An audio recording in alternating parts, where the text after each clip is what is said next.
देशाचे पंतप्रधान सांगता है कि ये मोदी का परिवार है। मला प्रश्न पड़ता कि ये कैसा मोदी का परिवार है? क्या मोदी के परिवार में मणिपुर में जो विवस्त्र स्त्रियां की गई, क्या वो मोदी के परिवार में नहीं आती थी?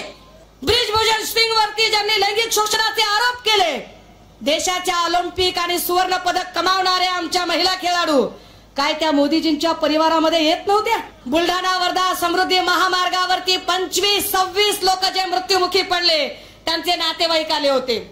जेव्हा हे लोक पक्ष फोडून सरकार बनवत होते, शपथविधी घेत होते, त्याच वेळेला 26 लोकांचा एकत्रित सामूहिक अंत्यविधी होत होता।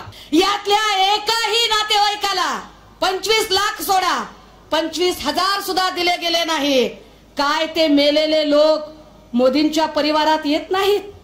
खासदार रामदास तडसची सून न्याय मागते, तिला न्याय मिळत नाही, ती मोदींच्या परिवारात येत नाही।